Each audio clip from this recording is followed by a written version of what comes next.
श्री शिवाय नमस्तुभ्यं। श्री शिवाय नमस्तुभ्यं। सती कथा में कही थी कि नवरात्रे एकम से प्रारंभ नहीं होते, अमावस्या की रात्रि से प्रारंभ हो जाते, इसलिए उसको कहते हैं नवरात्रे।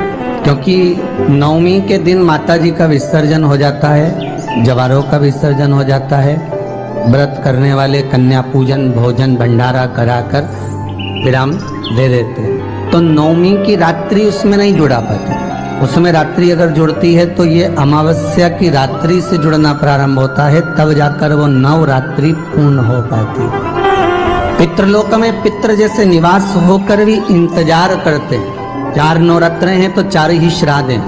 आज मौनी अमावस्या है, श्राद्ध का विराम हो जाता है और कथा अर्थात नवरात्रे प्रारंभ हो जाते हैं दूसरे दिन। तो यहाँ शास्त्र कह रहा है जैसे हमें प्रतीक्षा रहती है कोई अच्छे कार्य की, कि घर में कोई शुभ कार्य हो, घर में कोई अच्छा आयोजन हो तो अपने को आनंद होगा, प्रसन्नता होगी।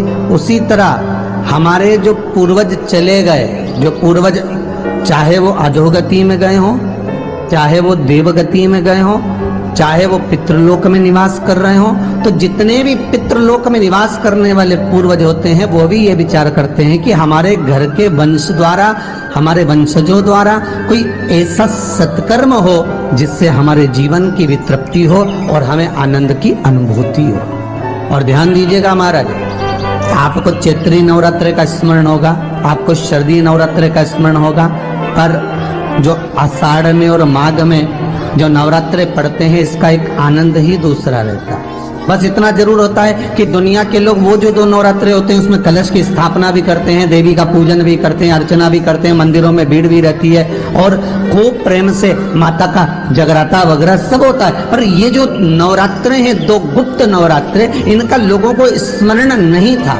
वो तो धीरे धीरे ये टीवी चैनल के माध्यम से कथाकारों ने, वक्ताओं ने स्मरण कराना जब चालू करा, धीरे धीरे बताना, मार्गदर्शन करना जब चालू करा, तब लोगों को ज्ञात होता गया कि कोई गुप्त नवरात्रा भी होता है, उसमें भी देवी की आराधना होती है। ये 4 नवरात्रे अलग अलग अवस्था के हैं, अलग अलग सुख के हैं और अलग अलग आनंद के। आपके घर में पितृदोष है, आपको ऐसा महसूस होता है, तो किसी भी नवरात्रि के पहले जो अमावस्या पड़ती है, जिस दिन अमावस्या रहे उस दिन चावल की कटोरी में एक कपूर का टुकड़ा रख दीजिए, छोटा सा, और कपूर का टुकड़ा रखकर उस कपूर को दरवाजे के बाहर कटोरी में ही, चावल रखी हुई कटोरी में ही उसको पितरों का स्मरण कर कर जला दीजिए।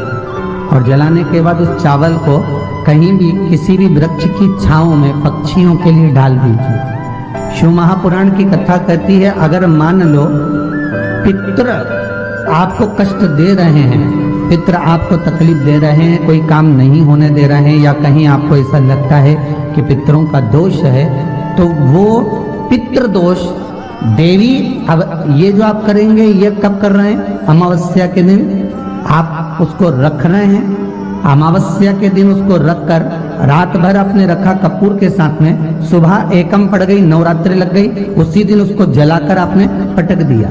अर्थात उससे देवी और पितृ इन दोनों का आशीर्वाद जो प्राप्त होता है, तो घर में से पितृदोष समाप्त होकर लक्ष्मी की वृद्धि प्रारंभ हो जाती है, कार्य में सिद्धता आ जाती है।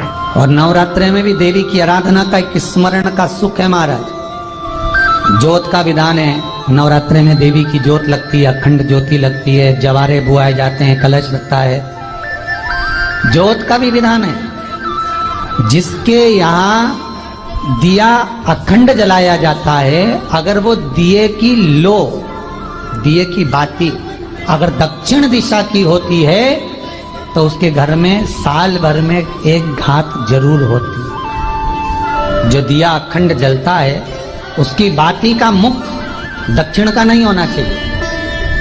अगर आपने देवी भागवत का स्मरण करा हो, देवी भागवत को अगर सुना हो, तो देवी भागवत में स्पष्ट किया गया कि पूर्व की ओर मुख करा हुआ दिया, अर्थात पूर्व की ओर ज्योत जो जलाई जाती है वो संपदा की वृद्धि करती है। पश्चिम की ओर मुख कर कर जो ज्योत लगाई जाती है महाराज, वो बेबहू को देती है। और उत्तर की ओर जो मुख कर कर ज्योत जलाई जाती है, उत्तर की ओर जो ज्योत का मुख रहता है वो आयु की वृद्धि करती है, घर में अकाल मौत को रोकती है। दक्षिण की ओर ज्योत ना लगाएं, अगर आपको लगाना है पूरब की लगाएं, पश्चिम की लगाएं या उत्तर की लगाएं। और जितने दिन महारानी जगदम्बा जगतधात्री दुर्गा भवानी चैत्र नवरात्रे में, शारदीय नवरात्रे में, आषाढ़ी नवरात्रे में, आदिकादिक पौष नवरात्रे में हम जगत जननी जगदम्बा की जब स्थापना करते हैं या हम नूतन घर का प्रवेश करते हैं या गणेश जी की स्थापना करते हैं या कोई दुकान को प्रवेश करते हैं या कोई शुभ कार्य करने के लिए अग्रण्य होते हैं, तो हम कलश की स्थापना क्यों करते हैं? कलश के अंदर आखिर ऐसा क्या विराजमान है कि 33 कोटि देवता उस कलश के अंदर आकर बैठ जाते हैं। आप कोई यज्ञ करने जा रहे हो, आप कोई पोथी पुराण करने जा रहे हो, आप कोई अच्छा कार्य करने जा रहे हो, तो ब्राह्मण देवता कह देते कलश की स्थापना होगी, कलश की शोभा यात्रा निकलेगी, कलश यात्रा निकलेगी, कलश विराजमान होगा। उस कुंभ की उस घड़े की महत्वता कहां से प्रकट हो गई? शिव महापुराण की कथा कहती है महाराज, भगवान ओघड़दानी शंकर स्वयं आद्य शक्ति जगदम्बा से कहते हैं कि जगदम्बा तू क्या चाहती है बोल। तो जगत जननी जगदम्बा कहती है कि जहां मैं हूं वहां शंकर है, ये आपने कह दिया, पर जहां शंकर है वहां पार्वती का होना जरूरी है। उसके लिए सिद्ध करने के लिए एक स्थान ऐसा बनाया जाए जहां पर शंकर विराजमान है और शंकर के साथ पार्वती विराजमान है। तो शिव जी ने कहा पार्वती उसके लिए मैं तुझे एक सुंदर कलश का निर्माण कर देता। अष्टमी के दिन कन्याओं का भोजन कराओ या नवमी के दिन कन्याओं का भोजन कराओ, पर देवी भागवत तो कहती है, देवी भागवत तो वर्णन करती है कि पहले नवरात्रे से लेकर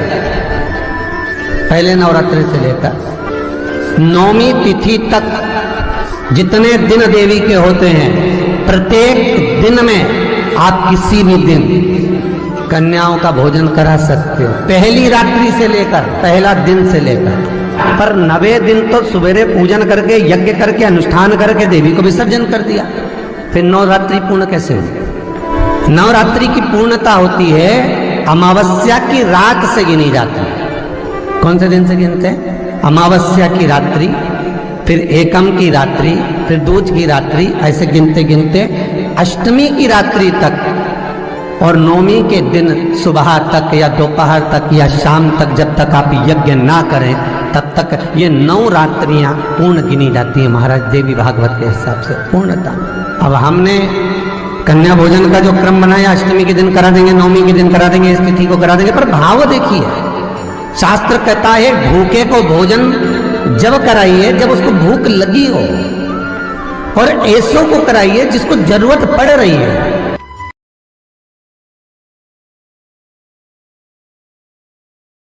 हर हर महादेव, श्री शिवाय नमस्तुभ्यं। मेरे चैनल को सब्सक्राइब करें और बेल आइकन प्रेस करें जिससे कि आपको लेटेस्ट वीडियो की नोटिफिकेशन मिल जाएगी।